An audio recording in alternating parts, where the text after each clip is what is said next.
This is my new life and we'll be here for a while," my daughter said after she arrived with her husband's family already packed to stay. I stood there holding a dish towel, too stunned to remember the next breath. But what I did next turned out to be her worst nightmare. Before we continue, first let me thank you for watching her revenge sparks. Please subscribe and tell us where you're watching from in the comments. We might give you a shout out in our next video. Today's special shout out goes to Jennifer Hayes from North Carolina. Thank you for being part of our family. Now, let me tell you everything. My name is Margaret Thompson. I am 68. I had expected a quiet afternoon. Nothing more than reheating leftover soup and folding laundry. But when I heard the knock, 3 firm, confident taps, I knew instinctively it was not a neighbor. The air felt different, charged in a way my house had not felt for years. When I opened the door, Lisa stood on the porch with Derek beside her. And behind them were his parents, each holding suitcases. Real suitcases, the kind meant for a long stay. One of them even had a bedding roll strapped on top. Lisa stepped forward first. Her smile was tight, practiced as if she had rehearsed something on the way here. "Mom, let us come in. We need to talk." They stepped in cautiously, giving me a moment to react. Though their intent to stay was clear, my hallway suddenly felt smaller, the walls closer. The quiet of the house swallowed by new voices and the rustling of luggage wheels across my floor. Derek's mother looked around with a kind of polite curiosity, as though she was touring a rental she was thinking of signing for. His father set down a heavy bag and wiped his brow like he had crossed a desert to get here. Lisa didn't look at any of that. She looked only at me.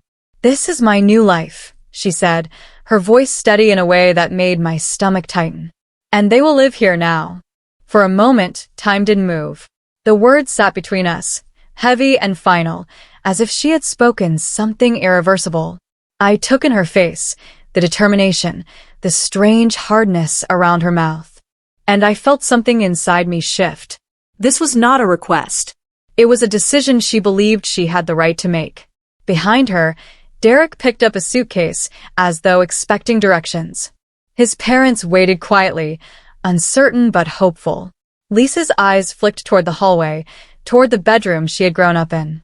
And just like that, the day she walked in became the day everything changed, carrying me straight into a conversation I never imagined having with my only child.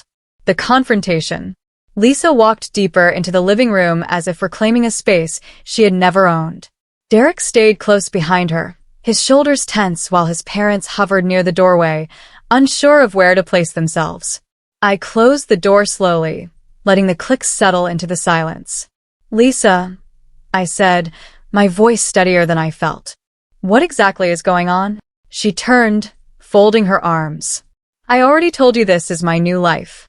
Derek and I talked about it for weeks. His parents talked about it too. Moving here makes sense for all of us." Derek cleared his throat. "It's temporary," he murmured. "Just until..." Lisa cut him off. "No, not just temporary. We were hoping you'd consider letting us stay a few days while we sort things out." She faced me again. "We're staying." Her words landed sharp, not cruel, but absolute. It was the tone she used when she believed she was making the only sensible decision in the room.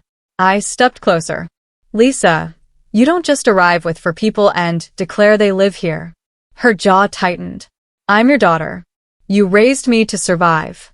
I'm doing that. You're deciding for me," I said quietly. Derek's mother, Sharon, spoke up then, her voice soft. "We don't want to intrude, Margaret. We really don't. We just didn't have many choices left."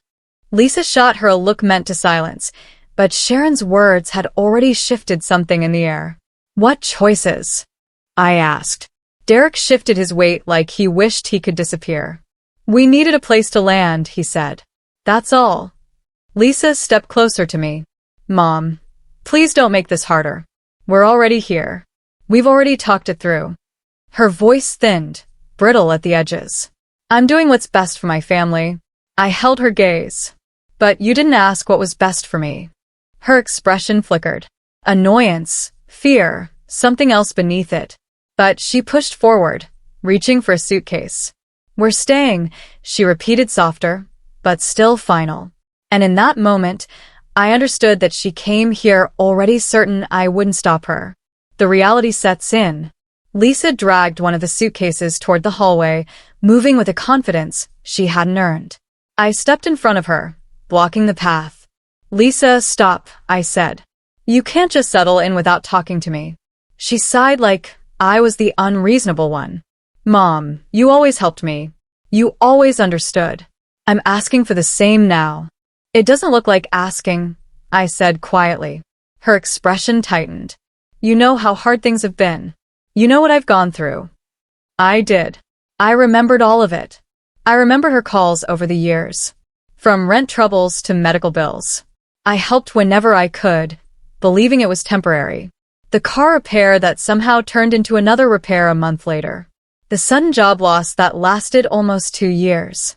Every time I stepped in, I always convinced myself it was temporary. "You've helped me before," she said, voice softening. "You never made me feel guilty." "I didn't want you to feel alone," I replied. "And I'm not," she said quickly. "Because I have you." Derek stood near the entryway, rubbing the back of his neck. "Margaret, Lisa told us you were fine with us coming here," he said. "She said you insisted." Lisa spun toward him. "Derek, don't start. I told you she always supports me."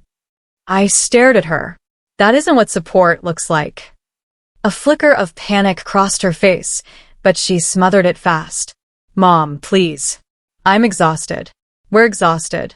Let's just get settled and talk later." Sharon stepped a little closer, hesitant. "We can contribute something, Margaret. Groceries, chores, whatever helps." Lisa shot her another warning look, but Sharon didn't back away. "You've relied on me for a long time," I said to Lisa. "Too long." Lisa shook her head. "I just need you to be who you've always been." I felt the ache of those words. How heavy that expectation truly was as she reached for the suitcase again.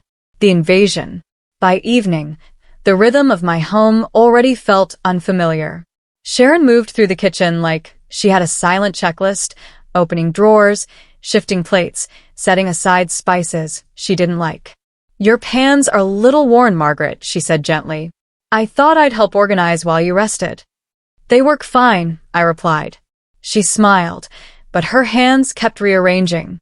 In the living room, Derek's father, Robert, plugged in a phone charger and settled into my recliner. "This chair is sturdy," he said. "I can help adjust it if you like."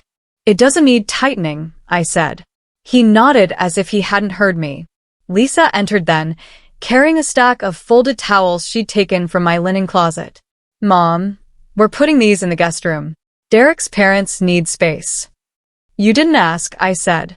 She looked at me with mild frustration, the kind she used when I interrupted her momentum. "Mom, come on. It's just towels." Derek approached, rubbing his hands together. "We were thinking the dining room might work better if we move the table closer to the window. More space for everyone." "No one touches my table," I said. He stepped back immediately, but Lisa didn't. "Mom," she whispered sharply. "You're making this harder." Sharon paused from where she was reorganizing my spice rack. "We're trying to make the house comfortable for all of us, Margaret." Robert stretched his legs out, taking up more space. "Yeah, we'll settle in tonight. Tomorrow, we'll get the rest of our things." My chest tightened. One night, and the house felt like it was slipping from my hands. Lisa glanced around like she was assessing what to adjust next. The confrontation deepens. I found Lisa alone in the kitchen, standing at the counter with her arms braced against it like she was preparing for a fight long before I opened my mouth. "Lisa, we need to talk," I said. She didn't turn. "I know what you're going to say, Mom, and I'm already tired. I haven't said anything yet." She faced me then, eyes sharp. "You're upset because everything's changing, but I need stability. Derek needs stability. His parents need it too." "You walked into my home with 4 people," I said softly. "That isn't asking for stability. That's taking it." Lisa's jaw clenched. "I've struggled for years. You know that. One thing after another. You helped me because you understood. This isn't different." "It is different," I said. "You didn't ask. You decided." Her voice rose. Mom, I deserve a life that doesn't fall apart every few months. I deserve somewhere safe. I deserve support. You're talking about a right, I replied. Not help. She stepped closer, lowering her voice. You think I don't know how much you've done? I do. But I'm your daughter. You don't turn your back on your own child when she finally needs more than a quick fix. What you're asking isn't small, Lisa. It's survival, she snapped. And you can give it. You always have. I felt something inside me shift, an old ache, familiar and heavy. You're not hearing me, I said. And you're not letting me breathe, she fired back. I'm tired of scraping by. I'm tired of starting over. I'm choosing what's best for my family, and right now that means being here. She waited for me to bend the way I always had. Her certainty pressed against me like a weight I couldn't lift. The truth emerges. By the next morning, tension moved through the house like a draft no one wanted to acknowledge. Robert stood in the kitchen doorway, holding my coffee mug. This one's chipped, he said. I'll pick up a new set when we go out. It's fine, I answered. He set it down anyway, as if the decision belonged to him. Sharon was at the table scrolling through her phone. Derek, that company you applied to called again, she said. They said they still don't have an opening. Derek stiffened. Mom, don't talk about that right now. Lisa shot him a quick look. We don't need to bring that up. I turned toward her. You told me Derek found a stable job. Lisa's eyes flashed annoyance. I said he was working on it. Derek rubbed his forehead. Mom, please don't start. Sharon sighed. I'm not starting anything, but Margaret deserves to know what's going on. Lisa snapped. I thought you didn't need to worry right now, but we can explain more if you want. The room changed then, quiet, brittle. Sharon set her phone down carefully. I spoke slowly. Lisa, if something happened with his job, I need to understand the situation. Derek exhaled. I was laid off 3 months ago. Lisa stepped in front of him. We were handling it. By moving into my house without telling me? I asked. Her voice sharpened. Mom, don't twist this. You know how expensive everything is. We didn't have time to waste. Robert crossed his arms. Rent's impossible these days. We couldn't stay where we were. I looked at him. What do you mean couldn't stay? He hesitated, then glanced at Sharon. She answered for him. We fell behind and tried to handle it quietly, hoping to avoid troubling you. Derek nodded reluctantly. We were evicted, Margaret. 2 weeks ago. Lisa's face hardened. And that's why we're here. We needed a real plan, a real home. I felt the truth settle like stones in my chest. Layer after layer of what she chose not to say. And I saw clearly that this wasn't about one emergency. It was about everything she decided I didn't need to know. The lies unravel. The lies unravel. The afternoon unraveled faster than any of us could keep up with. Sharon stood beside the dining table, fingers twisting around one another. Her voice strained in a way I hadn't heard before. Margaret, she said quietly, there's something you need to know. Lisa lifted her head sharply. Sharon, don't. But Sharon continued, her eyes fixed on me. We didn't come expecting to stay. Lisa said, you might be okay if we did. She said you insisted we stay with you until we got back on our feet. My breath caught. Invited. Lisa stepped between us. I said you'd understand. I never said. You said she begged us not to worry, Sharon said, her voice shaking now. You said she promised we'd have a room ready before we even packed the car. Derek stared at Lisa, his face draining of color. Lisa, you told my parents that your mom planned this. Lisa's jaw tightened. I told them what they needed to hear, so they'd agree to come. You know how scared they were. Scared because we were evicted, Robert muttered. Scared because we had nowhere left to go. Lisa whirled toward him. I told you we had options, and we did. Mom was the only logical one. I felt something inside me flinch. You didn't ask. Her shoulders stiffened. Asking would have given you the chance to panic. You always overthink. I needed a solution. Lisa, Derek said quietly. You lied to all of us. She spun toward him, eyes bright with fear and fury. I did what I had to do. My family needed somewhere safe. Mom has space. She has stability. I wasn't dragging us into another motel. Sharon pressed her hand to her chest. We never would have come like this if we knew she didn't invite us. Lisa's voice cracked. I knew she'd cave. She always caves. This time I didn't. The last thread of trust that held us together snapped cleanly inside me as her words echoed through the room. She had chosen the outcome long before she arrived. She just never expected me to stand in her way. The decision.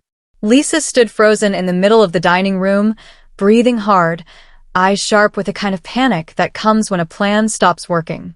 Derek hovered beside her, unsure whether to reach for her or step away. Sharon and Robert stayed near the hallway, quiet now, their certainty unraveling. I steadied myself, letting the silence settle. Then I spoke plainly. You are all leaving my house. Lisa blinked once, then twice. No, she said. No, Mom. Don't do this. I'm not doing anything, I replied. You made choices. I'm making mine. Her voice cracked into a higher pitch. We have nowhere to go. You know that. I know what you told them, I said. And I know what you didn't tell me. Derek stepped forward. Margaret, can we talk calmly? We are talking calmly, I said. But the answer won't change. Lisa's face flushed deep red. Mom, you don't understand how bad things are. You don't get how much we've dealt with. You kept saying you wanted me to be honest. And this is me being honest. Honesty isn't what brought you here, I said. A decision you made without me did. She shook her head, so fast her hair fell across her cheeks. Don't make this harder. I can't do this right now. I can't uproot everyone again. You already uprooted them, I said. By lying, by assuming, by deciding for me. She jabbed a finger at her chest. I'm your daughter. And I'm your mother, I answered. But that doesn't mean you get to take my life and rearrange it. A raw, wounded sound escaped her. You're choosing them over me. I'm choosing myself, I said. Her scream tore through the room. You can't throw your own child out. Derek flinched. Sharon closed her eyes. Robert looked at the floor. I didn't raise my voice. I didn't move. I need you all to leave tonight. We'll discuss support for essentials later, but the living arrangement cannot continue as it is. Lisa's lips trembled. You're abandoning me. No, I said softly. I'm finally stopping the part where I abandon myself. She stared at me like she didn't recognize the woman standing in front of her. In that moment, I felt something settle inside my chest, something steady, something long overdue. Whether I lost my daughter that night or stepped back into the person I should have been, that would reveal itself with time. The aftermath. The house went quiet the moment the door closed behind them. Not peaceful, just hollow. I stood there for a long moment, listening to the silence they left behind until my phone vibrated in my pocket. Lisa's first message came before they even reached the car. You didn't have to do this. Then another. You ruined everything. I can't believe you'd turn your back on me. A third followed seconds later. I hope you're happy. We have nowhere. I typed nothing. My hands trembled, but not from doubt, just exhaustion. A few minutes later, Derek texted. Margaret, I'm sorry. I didn't know she told my parents you invited us. I thought you two planned this together. Another message. I don't think she meant to hurt anyone. She's just scared. His confusion seeped through every word. I could almost hear him pacing somewhere, trying to understand a wife he loved, but didn't fully know.